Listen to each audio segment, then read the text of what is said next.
12장 2절 말씀, 앞에 화면에도 나와 할 텐데 한 목소리로 다 같이 읽겠습니다. 시작. 너희는 이 세대를 본받지 말고 오직 마음을 새롭게 함으로 변화를 받아 하나님의 선하시고 기뻐하시고 온전하신 뜻이 무엇인지 분별하라. 아멘. 오늘 시대를 분별하라라는 제목으로 잠시 한번 말씀 살펴보려고 합니다. 사랑하는 성도 여러분, 우리 늘 시대 속에 살아가고 있습니다. 교회도 시대의 한가운데 있는 것을 부정할 수가 없습니다. 그래서 우리가 원하든지 원하지 않든지 교회는 언제나 시대의 공기를 마시며 존재하고 있었습니다. 문제는 시대를 모르느냐가 아니라 시대를 어떻게 대하느냐가 문제입니다. 그래서 교회가 시대를 모르면 고립되어질 것이고, 또 교회가 시대를 따라가면 결국 복음이 희석되고 말 것입니다. 그래서 오늘 사도 바울은 분명히 말합니다. 도망치지도 말고 따라가지도 말라. 다만 분별하라고 말하고 있습니다. 시대를 분별하기 위해서 사도 바울은 세 가지를 권면합니다. 먼저는 이 세대를 본받지 말라는 것입니다. 사도 바울이 말한 이 세대란 말은 단순한 시간 개념을 얘기하는 게 아닙니다. 헬라어로 아이온이라는 단어를 쓰는데 하나님 없이 돌아가는 가치 체제를 뜻하는 말이 이 세대라는 뜻입니다. 그래서 칼빈은 이 구절을 이렇게 주석합니다. 바울은 그리스도인들이 세상의 모양을 흉내내는 데서 벗어나 하나님의 형상을 회복하도록 부름받았음을 말한다. 이렇게 주석합니다. 문제는 세상이 아니라 세상이 주는 사고방식이라든지 성공관이라든지 가치관을 얘기하는 것입니다. 그것을 본받으면 안 된다는 것입니다. 교회도 마찬가지입니다. 더 빨리 가야 된다, 더 강해야 된다, 더 많이 가져야 된다, 그런 세상적인 기준이 교회를 물들게 하는 것입니다. 그래서 사도 바울은 단호히 말합니다. 본받지 마라. 이 시대를 본받지 마라. 시대를 알아야 가지만 시대를 본받아서는 아니 되어지는 것입니다. 두 번째, 사도 바울은 이렇게 말합니다. 마음을 새롭게 함으로 변화를 받으라. 여기 변화는 본질적인 영적인 작업을 말합니다.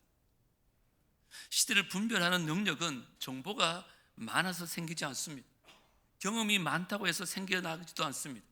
마음이 새로워질 때 생겨난다는 것입니다.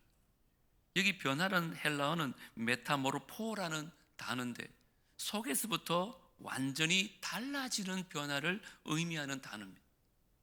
고옥하는 목사님은 이 본문을 이렇게 풀었더라고요.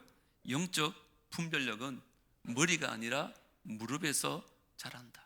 마음을 새롭게 하는 것은 머리로 새로워지는 게 아니라는 것입니다. 재직의 분별력은 회의실에서만 생기지 않습니다. 재직에 아무리 해도 우리에게 분별력이 주어지는 게 아닙니다.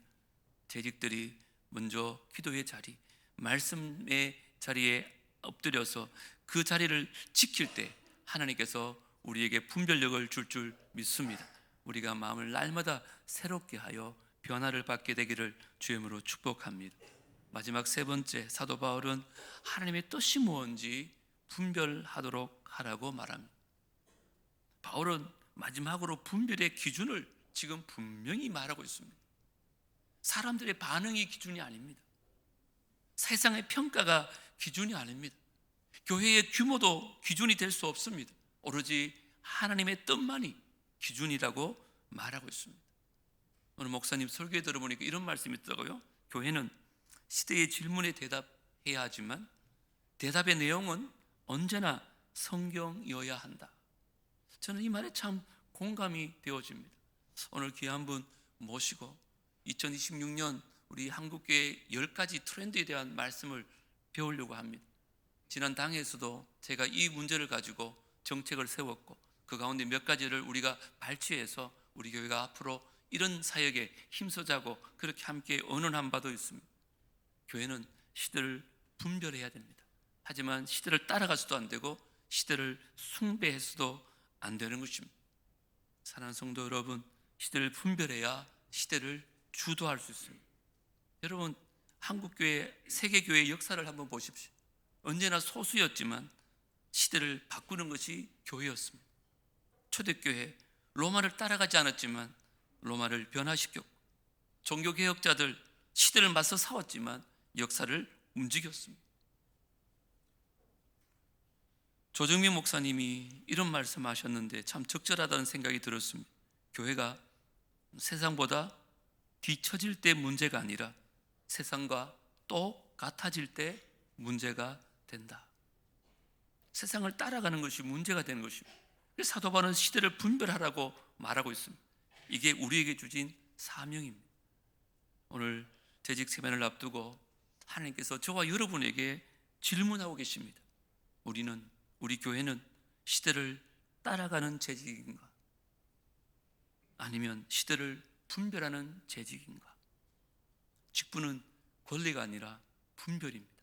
우리 모두 이 책임감이 있다는 생각을 꼭 가지시고 오늘 귀한 강의를 통하여 이 시대를 읽을 뿐 아니라 시대를 주도하고 시대 가운데 하나님의 영광을 드러낼 수 있는 우리 모두가 되어질 수 있게 되기를 주 이름으로 축복합니다. 하나님 감사합니다. 귀한 지영건 대표님 저에게 보내주시고 이제 이 시대를 어떻게 읽을 것인가에 대한 말씀들을 나눌 것입니다. 하나님, 이 말씀 들을 때에 시대를 따라가는 자들이 아니라 시대를 분별하게 하여 주시고 그 시대 속에서 우리의 존재 이유를 발견하게 하여 주시고 우리 교회가 앞으로 어떤 방향으로 나아가야 하나님을 기쁘시게 하는, 이 시대를 주도할 수 있는, 이 시대를 바꿀 수 있는 그런 교회가 될지 서로에게 큰 힘이 되고 도전이 되는 시간 되게 하여 주시옵소서. 특별히 저희들을 재직으로 불러주셨는데 하나님, 직분이 권리가 아니라는 것을 꼭 기억하고 우리에게 맡겨진 사명 잘 감당할 수 있는 모든 재직들 되게 하여 주옵소서. 하나님께서 오늘 세미나 가운데도 함께하여 주시고 우리가 꼭 들어야 될 말씀 귀한 대표님을 통하여 듣게 하여 주시옵소서. 마음을 열게 하여 주시고 우리 교회를 향하여, 나를 향하여 주시는 말씀으로 받는 은혜도 있게 하여 주시옵소서. 예수님 이름으로 기도드리옵나이다. 아멘. 지영건 대표